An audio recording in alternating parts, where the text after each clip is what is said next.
नबी करीम सल्लल्लाहु अलैहि वसल्लम की शुजाअत और बहादुरी थी कि भागते हुए मुसलमान वापस लौट आए, जमकर लड़ाई करते हैं। मालिक बिन औफ की हालत ये है कि वो अपने कबीले से अलग बनु सकीफ के रहम करम पर है।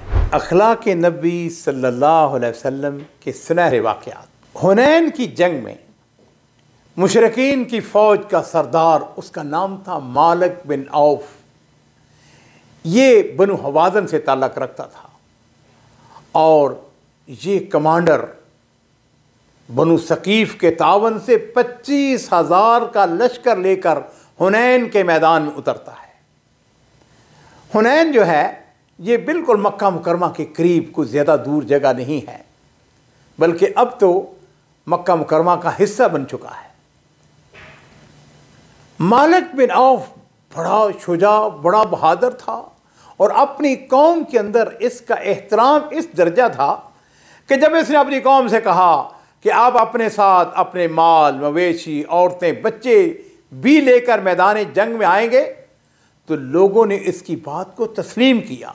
हर चंद के उसकी थोड़ी बहुत मुखालफत की गई, मगर ये अपनी बात पर डट गया। उसका मौक़िफ़ था कि जब हमारे बहादुरों को मालूम होगा कि हमने इसी मैदान के अंदर डटे रहना है, हमने राय फरार अख्तियार नहीं करनी, क्योंकि जिनके पास भाग कर जाना है वो तो हमारे पास हैं। हमारी बीवी, हमारे बच्चे, हमारा माल मता, हमारे ऊँट, हमारी बकरियां, सब के सब तो हम अपने साथ लेके आए हैं। और इसमें कोई शुबा नहीं है, अगर फौजी तंजीम और तरतीब को देखा जाए तो उसकी एक अपनी तरतीब थी, बड़ी कामयाब थी। और यही वजह है कि जंग के आगाज़ में मुसलमानों के कदम बिलाशुबा उखड़ जाते हैं, वो भागने लगते हैं। ये तो अल्लाह ताला का ख़ास फज़ल व करम था। नबी करीम सल्लल्लाहु अलैहि वसल्लम की शुजाअत और बहादुरी थी कि भागते हुए मुसलमान वापस लौट आए, जमकर लड़ाई करते हैं और फिर अल्लाह ताला ने मुसलमानों को फतह नसीब की। बनु सकीफ, बनु हवाज़न भाग उठते हैं और इन भागने वालों में इस फौज का कमांडर मालिक बिन औफ भी था।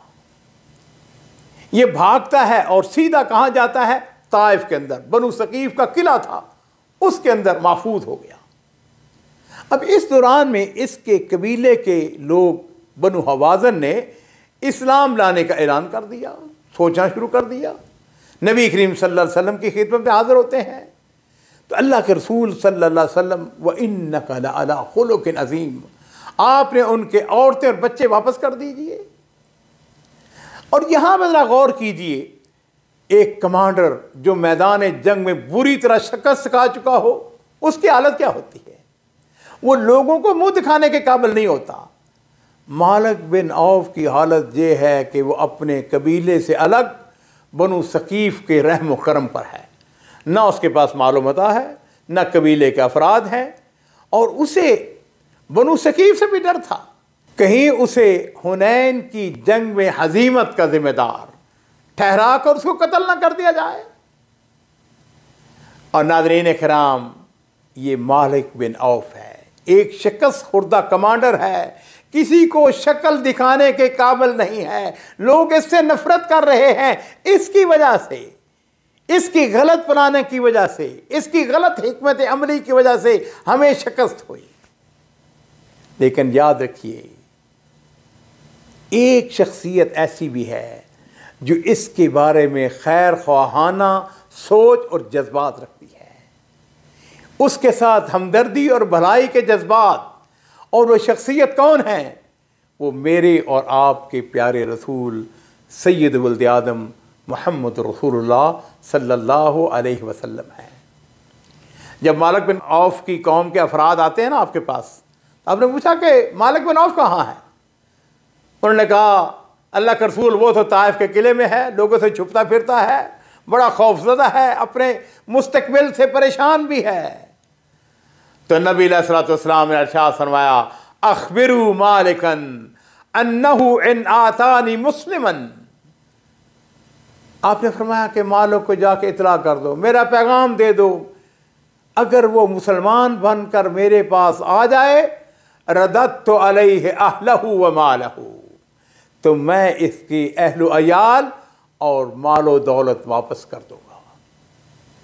अल्लाह के रसूल सिर्फ यही कुछ, आपने फरमाया यही नहीं, वह आतैतहु मिअत मिनल इबिल, और उसे 100 ऊंट भी दूंगा। क़रीनी कराम, ये जरा गौर कीजिए कि क्या कोई अपनी जान के दुश्मन के साथ भी इस किस्म के सलूक का सोच सकता है? मालिक बिन औफ माअज़ल्लाह नबी अलैहिस्सलातु वस्सलाम का जानी दुश्मन था, इसीलिए तो आपके मुकाबले में आया था। और इसके बावजूद कि एक फौज का कमांडर जिसने हाल ही में फतह हासिल की है, अपने दुश्मन के बारे में इतनी खूबसूरत सोच, ये थे आपके रसूल हज़रत मोहम्मद रसूलुल्लाह सल्लल्लाहु अलैहि वसल्लम। ये आपका आला अखलाक था कि आप अपने दुश्मन को भी सीने से लगा रहे हैं।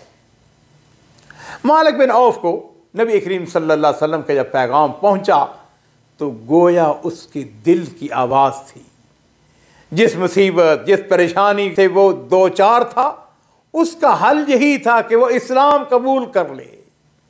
चुनाचे वो फौरन वहां से भागता है, नबी करीम सल्लल्लाहु अलैहि वसल्लम की खिदमत में हाजिर होता है और आके कहता है अशहदु अन ला इलाहा इल्लल्लाह व अशहदु अन्न मुहम्मद रसूलुल्लाह।